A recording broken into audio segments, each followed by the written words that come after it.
Hello mga palangga. So ayan, good morning. So ayan, tapos na ako niyan magkape. Next tayo dito, aga ko itong lutuin mga palangga. Kasi alam nyo kung bakit, bawal yan dito. Banned yan dito sa bahay ni Mayura magluto ng isda, tuyo, or ginamos, or ano pa yan na mabaho ba kumbaga. Mga dried fish, ganon. Ayaw nila yun. Lalo na itong tuyo mga palangga, kaya ngayon umaga ko yan inumpisahan talaga. Kasi nga wala pa si Mayura, nasa trabaho pa. So ayan, dahil tuyo yung ating ulam, syempre parisan natin ng tosino. So para balance, may maalat, tsaka medyo manamis. So yun no. Tapos ayan, habang nasasalang pa yung ating tosino, kasi nga safe na tayo sa tuyo. Tapos ng mga palangga, on the side na siya. So ayan, yung ginamit kagabi ni Mayura, yung mga pinggan, buti naman inuwi niya. So ayan, hugasan natin mga palangga. Kasi alam nyo minsan, pag may puntahan yan siya, hindi niya dadalhin pa uwi. Tapos yung katulong tanungin niya, saan napunta? Sabi niya, yung akala mo naman kami yung lumalabas, kami yung dumadala ng mga gamit niya palabas.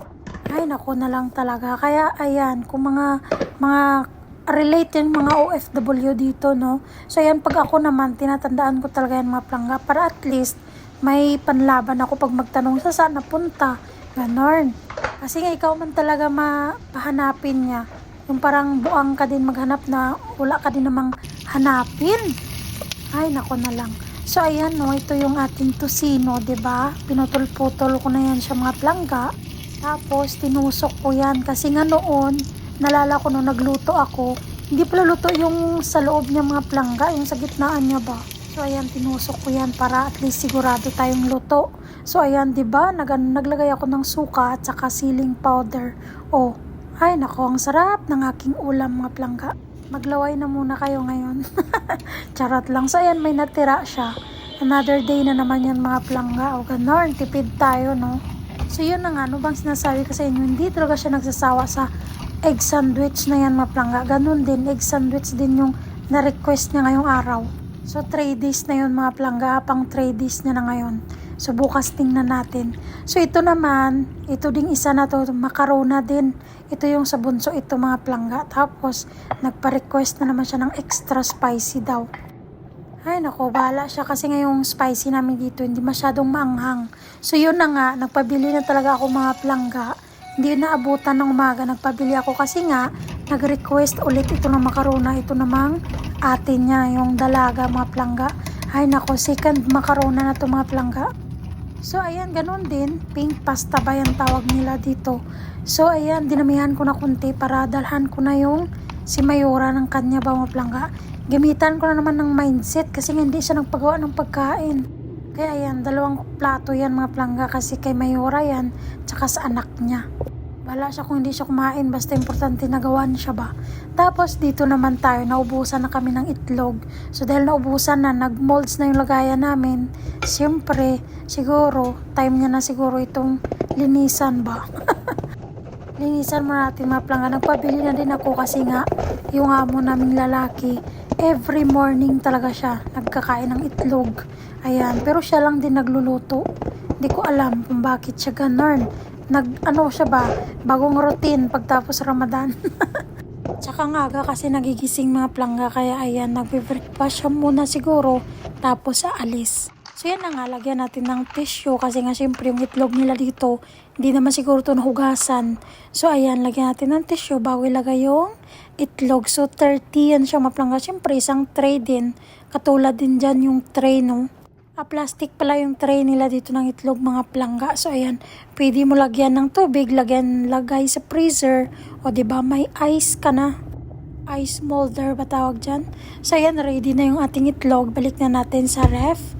So ito, bago ito mga palangga, nagpabili si Mayura nito kasi nga maganda daw to panglinis.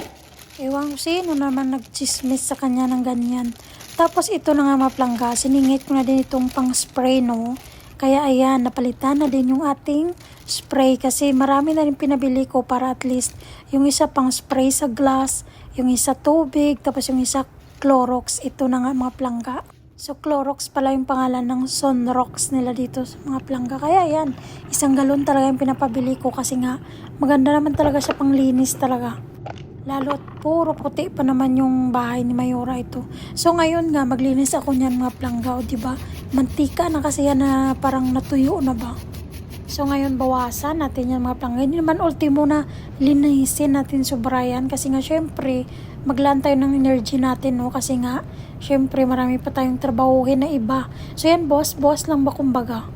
O, diba? Ganun gawin mo pag hindi naman ka inistriktuhan ng amo mo na linisin talaga yung makintab talaga. Ay naku, wag mong pagurin yung sarili mo kasi nga all around tayo dito, no? Ay naku.